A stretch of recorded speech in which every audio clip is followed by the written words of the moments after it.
பொருளாதார பிரச்சினை தீர்வுகளுடனான இனப்பிரச்சினைக்கான தீர்வு என்கின்ற கூதாவிலான அனுர திஸ்ஸர குமாரநாயக்க அரசின் அந்த ஈடுபாடானது ஏனைய நாடுகளால் ஏற்கப்பட்டுள்ள ஒரு துணியை அடைந்துள்ள நிலையில் நிச்சயமாக அங்கே மக்களிடையேயான ஒரு ஒற்றுமைக்கான தேவையை வலியுறுத்தியதாகத்தான் நாங்கள் இந்த கரிநாளை பார்க்க வேண்டும் என்றால், இவர்களுடைய செய்திகள் அவ்வாறு வெளிநாடுகளால் ஏற்கப்படுவதற்கான காரணம் பாராளுமன்ற தேர்தலின் பொழுது வடக்கு கிழக்கில் அவர்களுக்கு கிடைத்த அதாவது எதிர்பார்க்காத வெற்றி. இனப்பிரச்சனை இருக்கின்றது, ஆம். காணாமல் போனவர்களுக்கான பிரச்சனை இருக்கின்றது, ஆம். அரசியல் கைதிகள் விவகாரங்களில் பிரச்சனை இருக்கின்றது என்றால் அவற்றிற்கான தீர்வு முயற்சிகளில் அனுர திஸ்ஸர குமாரநாயக்க ஈடுபடுவதற்கான தடயங்கள் எதுவுமே அங்கே ஒரு சம்பவ சாட்சியங்களாக இன்னும் அடையாளப்படுத்தப்படவில்லை. நாளொன்றுக்கு 2 லட்சம் அமெரிக்க டாலர்களை வருவாயை பெறுவதாக யாழ்ப்பாண மாவட்டமே மாறிவிட்டது.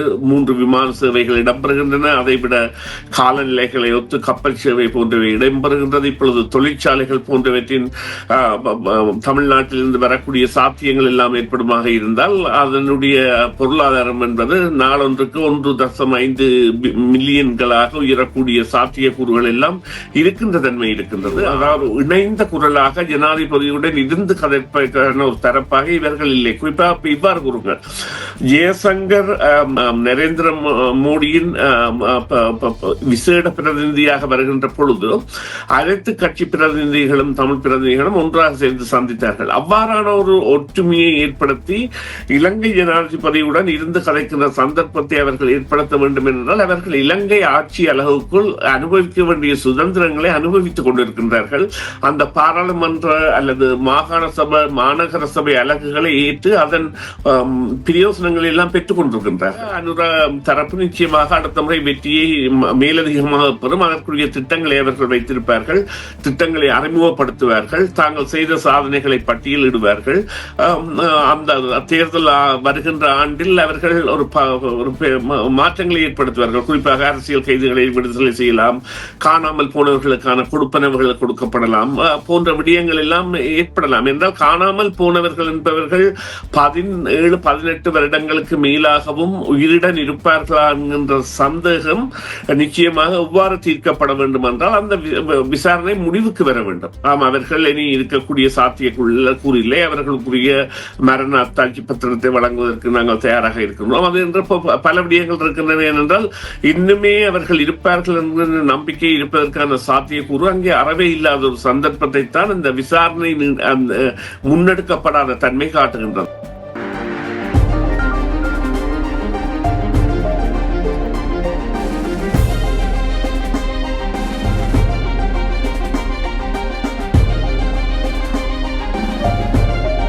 செய்தியின் பின்னணி நிகழ்ச்சியில் உங்கள் அனைவரையும் சந்திப்பதில் மிக மகிழ்ச்சி அடைகின்றோம். சமகால முக்கிய நிலவரம் தொடர்பாக பேசுகின்ற நிகழ்ச்சியில் இன்று நாங்கள் மிக முக்கியமாக இலங்கையினுடைய சுதந்திர தினம் தமிழர் தாயக பகுதி எங்கும் கரிநாளாக அனுஷ்டிக்கப்பட்டிருக்கின்றது. வழமை போலவே தமிழ் மக்கள் இந்த சுதந்திர தினத்தை புறக்கணித்திருக்கின்றார்கள். இது குறித்த விவரங்களை இப்பொழுது பேச இருக்கின்றோம். இப்பொழுது ஆய்வாளர் சுரேஷ் தர்மா இணைந்திருக்கின்றார். அவரை சந்திக்கின்றோம். வணக்கம் சுரேஷ். வணக்கம். வணக்கம் ராம். வணக்கம் நேயர்களே. ஆமாம், 78வது சுதந்திர தின நிகழ்வுகள் இன்றைய தினம் நடைபெற்றிருந்தன. குறிப்பாக இலங்கை இந்த டிட்வா புயலுக்கு பின்னர் மிக முக்கியமாக அதில் இருந்து மீளுகின்ற தன்மையை மையப்படுத்தி இந்த சுதந்திர தின உரை அமைந்திருந்தது. அத்தோடு இலங்கையில் தொடர்ந்தும் மேற்கொள்ளப்பட வேண்டிய பல பணிகள் இருக்கின்றன. இலங்கையில் இன ஒற்றுமை என்பது தொடர்ந்தும் எட்டாக்கனியாக இருக்கின்ற பொழுது அதனை சீர் செய்யும் முயற்சியில் அரசாங்கம் ஈடுபடுவதாக இலங்கை அரச தரப்பு தெரிவித்திருக்கிறது. குறிப்பாக ஜனாதிபதி அனுரகுமார திசாநாயக்க அவர்கள் உலக நாடுகளை இந்த விடயங்களில் ஒன்றிணைக்கும் முயற்சியில் ஈடுபட்டிருப்பது போன்று இந்த உரையில் பல விடயங்களை சுட்டிக்காட்டியிருக்கின்றார். குறிப்பாக காணாமல் ஆக்கப்பட்ட உறவினர்கள் தொடர்ந்து போராட்டத்தில் ஈடுபடுகின்றார்கள். அவர்கள் தங்களுடைய பிள்ளைகள் பற்றிய தகவல்கள் தங்களுக்கு எப்பொழுது கிடைக்கிறதோ அன்றுதான் இலங்கையினுடைய சுதந்திர தினத்தை கொண்டாட முடியும் என்ற ஒரு விடயத்தை குறிப்பிட்டிருப்பதோடு காலனித்துவ ஆட்சியினுடைய முடிவில் ஏற்பட்ட வெற்றிடம்தான் இப்பொழுது இலங்கையில் சுதந்திர தினத்தை அனுஷ்டிக்க முடியாத நிலைக்கு தங்களை இட்டுச் சென்றிருப்பதாகவும் குறிப்பிட்டிருக்கிறார்கள். இந்த இலங்கையினுடைய சுதந்திர தினம் தமிழர் தாயக பகுதியில் கரிநாளாக அனுஷ்டிக்கப்படுவதில் என்ன செய்தி உலகத்திற்கு சொல்லப்படுகிறது? இல்ல, நிச்சயமாக இது அங்கே உள்ள மக்களுக்கான ஒரு செய்தியாகத்தான் நாங்கள் பார்க்க வேண்டும். என்னவென்று சொன்னால், இந்த விவகாரம் என்பது உலக மட்டத்தில் வேறு விதமாக தற்பொழுது எடுத்துச் செல்லப்படுகின்ற ஒரு நிலை தோன்றி இருக்கின்றது. குறிப்பாக இந்த பொருளாதார பிரச்சனை தீர்வுகளுடனான இனப்பிரச்சினைக்கான தீர்வு என்கின்ற கூதாவிலான அனுர திஸ்ஸர குமாரநாயக்க அரசின் இந்த ஈடுபாடானது ஏனைய நாடுகளால் ஏற்கப்பட்டுள்ள ஒரு துணியை அடைந்துள்ள நிலையில் நிச்சயமாக அங்கே மக்களிடையேயான ஒரு ஒற்றுமைக்கான தேவையை வலியுறுத்தியதாகத்தான் நாங்கள் இந்த கரிநாளை பார்க்க வேண்டும். என்றால் இவர்களுடைய செய்திகள் அவ்வாறு வெளிநாடுகளால் ஈர்க்கப்படுவதற்கான காரணம் பாராளுமன்ற தேர்தலின் பொழுது வடக்கு கிழக்கில் அவர்களுக்கு கிடைத்த அதாவது எதிர்பார்க்காத வெற்றி. எனவே அதன் மூலம் அவர்கள் அடைந்த வெற்றியை சாதகமாக வைத்து தன்னும் ஏதாவது ஒரு இனப்பிரச்சினை தீர்வுகள் தங்களை உட்படுத்துகின்றார்களா என்றால் அதற்கான நிலைமை என்பது அங்கே இல்லை. இவ்வாறு குறிப்பிடலாம். அதாவது நிச்சயமாக இனப்பிரச்சினை இருக்கின்றது, ஆம் காணாமல் போனவர்களுக்கான பிரச்சனை இருக்கின்றது, ஆம் அரசியல் கைதிகள் விவகாரங்களில் பிரச்சனை இருக்கின்றது என்றால் அவற்றிற்கான தீர்வு முயற்சிகளில் அனுர திஸ்ஸர குமாரநாயக்க ஈடுபடுவதற்கான தடயங்கள் எதுவுமே அங்கே ஒரு சம்பவ சாட்சியங்களாக இன்னும் அடையாளப்படுத்தப்படவில்லை. அதைவிட இப்பொழுது அந்த செம்மணி போன்ற விவகாரங்கள் எல்லாம் அடையாளப்படுத்தப்படுகின்ற பொழுது அவற்றின் மீதான ஒரு நேர்மையான விசாரணை போன்றவற்றை கூட எடுத்து செல்லக்கூடிய நிலையில் அந்த அரசு இருக்கின்றதா என்கின்ற கேள்வியை அவர்களுடைய நடவடிக்கையை எழுப்புகின்றது. குறிப்பாக அவர் அந்த ஒரு சாதாரண பொதுமகன் என்கின்ற ரீதியில் மக்களால் பார்க்கப்படுவதும் அல்லது மக்களுடைய கவனத்தை ஈர்ப்பதற்கான ஒரு பொருளாக அவர் பயன்படுத்தப்படுவதும், அதாவது மக்களுடன் நெருக்கமாக பழகுவதோ அல்லது செல்ஃபி எடுப்பதோ அல்லது குழந்தை பிள்ளைகளை உடனே சென்று தூக்குவதோ போன்ற பல சேர்த்த பாடுகளால் அந்த சாதாரண ஒரு குடிமகன் என்கின்ற அந்தஸ்தை பெறுகின்ற தன்மையை அவர் ஏற்கனவே பெற்றுவிட்டார். எனவே அவ்வாறான முகத்தை கொண்ட ஒருவராக பன்முகத்தன்மை உடையவராக இருக்கும் பொழுது ஏன் இந்த விவகாரங்களுக்கு பிரச்சனைகளுக்கு தீர்வு காணக்கூடாது அல்லது முடியாது என்கின்ற கேள்வி அங்கே எழுகின்றது.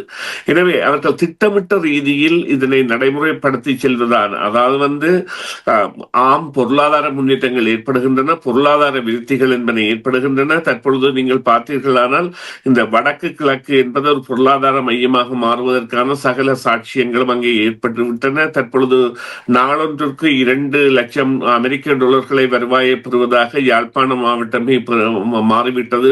3 விமான சேவைகள் இடம்பெறுகின்றன. அதைவிட காலநிலைகளை ஒத்து கப்பல் சேவை போன்றவை இடம்பெறுகின்றது. இப்பொழுது தொழிற்சாலைகள் போன்றவற்றின் தமிழ்நாட்டிலிருந்து வரக்கூடிய சாத்தியங்கள் எல்லாம் ஏற்படுமாக இருந்தால் அதனுடைய பொருளாதாரம் என்பது நாளொன்றுக்கு 1.5 மில்லியன்களாக உயரக்கூடிய சாத்தியக்கூறுகள் எல்லாம் இருக்கின்ற தன்மை இருக்கின்றது. ஆனால் அது ஒரு பரந்துபட்ட யாழ் மாவட்டம் என்றல்லாமல் இனிய மாவட்டங்களும் இணைந்து, ஆனால் அந்த உண்மையான பிரச்சனைகளுக்கான தீர்வு காணப்பட்டு விட்டதா அல்லது தீர்வுக்கான முயற்சி எடுக்கப்பட்டு விட்டதா என்றால் அது 2 தரப்பின் மீதும் சுமத்தப்பட வேண்டிய ஒரு குற்றச்சாட்டு. தேவைக்கு ஏற்ப போராட்டங்களை நடத்துகின்ற தமிழ் தேசியமாக தமிழ் தேசிய கட்சிகள் மாறிவிட்டன என்பதில் எந்த ஐயப்பாடும் இல்லை. அதாவது ஒரு சுயேட்சை பாராளுமன்ற உறுப்பினரோ அல்லது யாழ் மாவட்டத்திற்கென 4 பாராளுமன்ற உறுப்பினர்கள் இந்த புதிய அரசாங்கத்திற்கு கிடைத்ததோ, அதாவது யாழ் மாவட்டத்தில் நீங்கள் பாராளுமன்ற உறுப்பினர்களை பார்ப்பீர்களானால் 4 பாராளுமன்ற உறுப்பினர்கள் இந்த ஆளும் அரசுக்கும் தமிழரசு கட்சிக்கு ஒன்றும் தமிழ் காங்கிரசுக்கு ஒன்றும் சுயேட்சையாக ஒன்றும் என்று வந்தது. இது அங்கே ஒரு புதிய நோக்கி ஏற்படுத்தி இருக்கின்றது என்றால் அங்கே இடம்பெறுகின்ற அபிவிருத்தி சபை கூட்டங்களில் எல்லாம் தற்பொழுது பாராளுமன்ற பிரதிநிதிகள் கலந்து கொள்வதையும் அல்லது இவர்கள் கடந்த காலங்களில் கிடைக்கப்பெற்ற நிதிகளை வீணடித்தது போன்ற பல விடயங்களும் தெரிய வருகின்றன. எனவே இவையெல்லாம் ஆராயப்பட்டு நடைமுறைப்படுத்துவதற்கு 2 தரப்புகளிலும் உள்ள பிரச்சனைகளை ஆராய்வதற்கான ஒரு நாளாக இன்றைய நாளை நாங்கள் எடுத்துக்கொள்ளலாம் என்று சொன்னால், ஆம் அதற்கான அழுத்தங்கள் என்பது ஒரு ஒன்றுபட்ட ரீதியில் கொடுக்கப்படுகின்றதா என்றால் இல்லை. அதற்கான காரணம் என்னவென்றால் இவர்கள் பாராளுமன்ற ஆசனங்களையும் மாகாண சபை ஆசனங்களையும் வைத்து தங்களுடைய கருப்பொருட்களை கொண்டு செல்வது ஒரு காரணம். இரண்டாவது, இவ்வாறான பிரச்சனைகளின் மூலத்தை அதாவது இணைந்த குரலாக ஜனாதிபதியுடன் இருந்து கதைப்பதற்கான ஒரு தரப்பாக இவர்கள் இல்லை. குறிப்பாக இவ்வாறு கூறுங்கள், ஜெயசங்கர் நரேந்திர மோடியின் விசேட பிரதிநிதியாக வருகின்ற பொழுது அனைத்து கட்சி பிரதிநிதிகளும் தமிழ் பிரதிநிதிகளும் ஒன்றாக சேர்ந்து சந்தித்தார்கள். அவ்வாறான ஒரு ஒற்றுமையை ஏற்படுத்தி இலங்கை ஜனாதிபதியுடன் இருந்து கதைக்கின்ற சந்தர்ப்பத்தை அவர்கள் ஏற்படுத்த வேண்டும் என்றால் அவர்கள் இலங்கை ஆட்சி அளவுக்குள் அனுபவிக்க வேண்டிய சுதந்திரங்களை அனுபவித்துக் கொண்டிருக்கின்றார்கள். அந்த பாராளுமன்ற அல்லது மாகாண சபை மாநகர சபை அலகுகளை ஏற்று அதன் பிரயோசனங்களை எல்லாம் பெற்றுக் கொண்டிருக்கின்றார்கள். இதே நேரத்தில் இப்பொழுது முன்னைய அரசாங்கங்களை காட்டிலும் இந்த அரசாங்கம் மாறுபட்ட ஒரு அரசாங்கமாக தமிழ் மக்கள் மத்தியில் பார்க்கப்படுகிறது. காரணம், இதுவரை காலமும் தமிழ் மக்கள் எப்படியாவது தமிழ் மக்கள் களத்தில் இறங்குகின்ற பொழுது, வேட்பாளராக இறங்குகின்ற பொழுது தமிழ் தேசியத்தின் பால் வாக்குகளை அளிப்பார்கள் என்ற நம்பிக்கை இருந்தது. அந்த நிலை இப்பொழுது மாறியிருக்கின்ற நிலையில், குறிப்பாக அருணகுமார திசாநாயக்க அடுத்த முறையும் வந்து விடுவார் என்ற நோக்கத்தில் காய்களை நகர்த்துகின்ற தமிழ் நாடாளுமன்ற உறுப்பினர்களும் தமிழ் கட்சி சார்ந்தவர்களும் இப்போது மத்தியில் இருக்கின்ற பொழுது தொடர்ந்து அரசாங்கத்திற்கான ஆதரவு நிலை என்பது தமிழ் மக்களில் அதிகரித்து செல்லுகின்றதா என்ற ஒரு கவலை ஏற்பட்டிருக்கின்றது. இதனை எவ்வாறு தமிழ் தரப்புகள் சரி செய்ய போகின்றன? இதற்கான விடயங்களை செய்வதில் அரசாங்கம் எவ்வாறான முனைப்பில் ஈடுபட்டுக் கொண்டிருக்கின்றது? தமிழ் தரப்பு எவ்வாறான நிலையில் இருக்கிறது?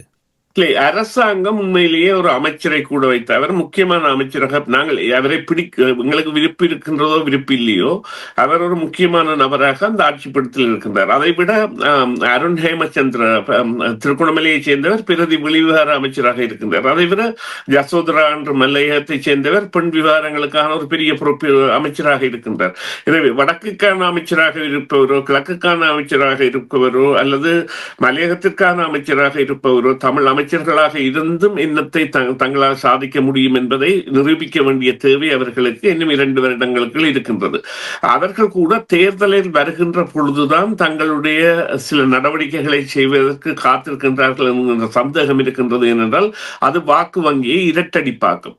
தேர்தல் இப்பொழுது நீங்கள் ஒரு விடயத்தை செய்துவிட்டீர்கள் என்றால் தேர்தலின் பொழுது அது மறக்கப்பட்டுவிடும்.